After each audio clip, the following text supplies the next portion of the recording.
করো।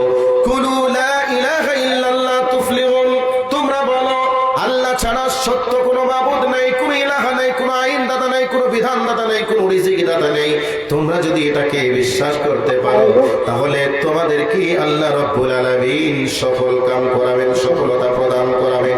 অতএব তোমরা জাহান্নামের আযাব থেকে বেঁচে গিয়ে তোমরা জান্নাতি মেহমান হতে পারবে।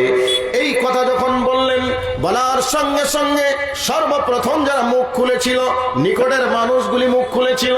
বর্তমান সময়ে কোন আলেম যদি কথা বলে, শিরকের বিরুদ্ধে কথা বলে, হারামের বিরুদ্ধে কথা বলে, তবে সর্বপ্রথম ওই আলেমের বিরুদ্ধে দেখবেন তার নিকটের মানুষ যাবে, তার হয় চাচা যাবে, তা হয় তার চাচাতো ভাই যাবে, তা হয় তার প্রতিবেশী যাবে। ঠিক সেই রকম ভাবে আল্লাহর নবী যখন এই দাওয়াতি প্রোগ্রাম শুরু করলেন, সঙ্গে সঙ্গে মুখ খুলল তার আপন চাচা, নাম তার আবু লাহাব, নাম তার আবু লাহাব মুখ খুলল, ও বেটা মুহাম্মদ, তাহলে তুমি কি আমাদেরকে অপমান করার জন্য এই মারুয়া, এই সাফা প্রাদো দেশে তুমি আমাদেরকে উপস্থিত করেছ?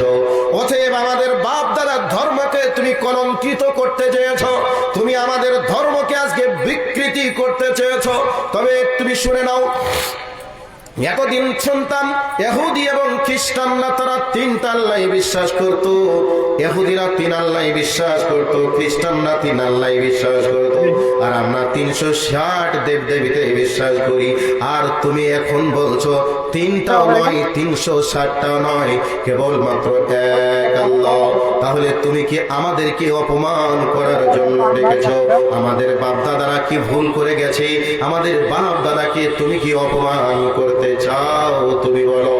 এই অবস্থায় আল্লাহর নবী আবার তাদেরকে বোঝালেন, চাচা যান, এগুলি তোমাদের বাপ দাদারা কি করেছে সেটা আলাদা কথা, এইগুলা তোমরা যেটা করছো এটা সঠিক নয়, এটা ভুল। কাজেই আমি তোমাদেরকে জাহান্নামের আযাব থেকে বাঁচাতে চাই চাচা।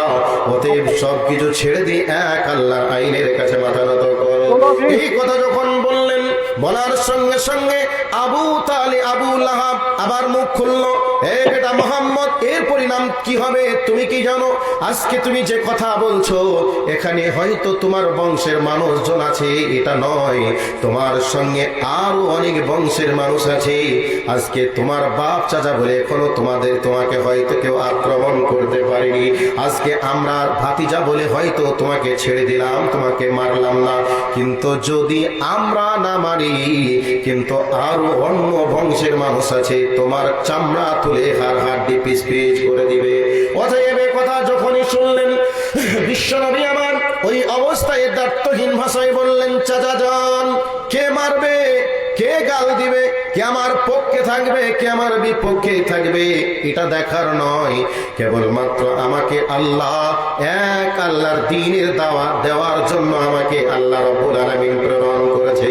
অতএব কে পক্ষে থাকবে, কে বিপক্ষে যাবে, এটা দেখার নয়, আমাকে যে দ্বীনের দাওয়াত দিয়ে দুনিয়ার বুকে পাঠানো হয়েছে ওই দ্বীনের দাওয়াত দিয়ে যাব।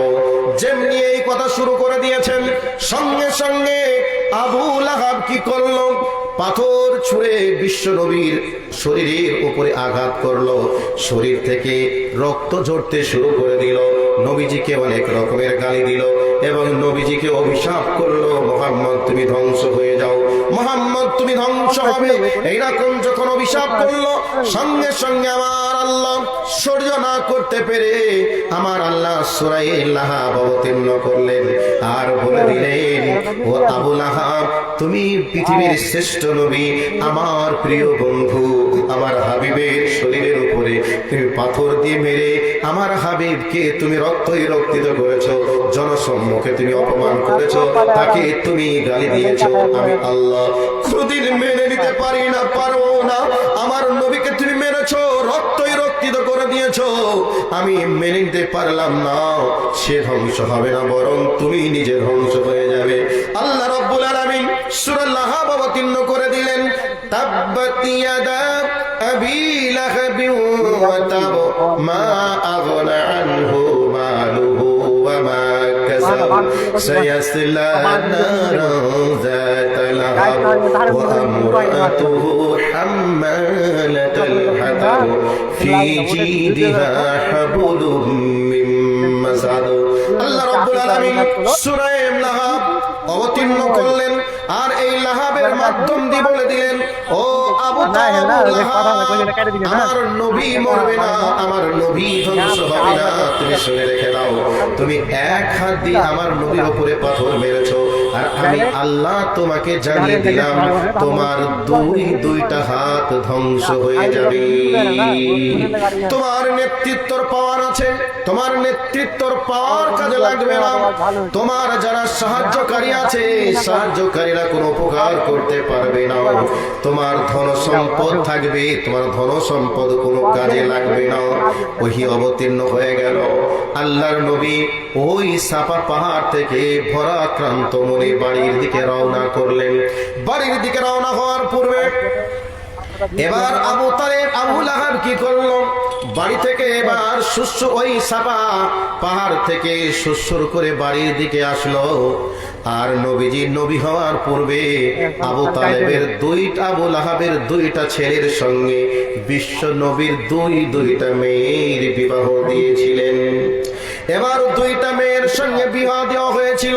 তার মানে হলো আবু লাহাবের সঙ্গে বিশ্ব নবীর সম্পর্কটা কত মধুর ছিল, কত ভালো ছিল। শুধুমাত্র তৌহিদের দাওয়াত দিতে গিয়ে বিশ্ব নবীকে অপমানিত হতে হলো, বিশ্ব নবীকে মার খেতে হলো।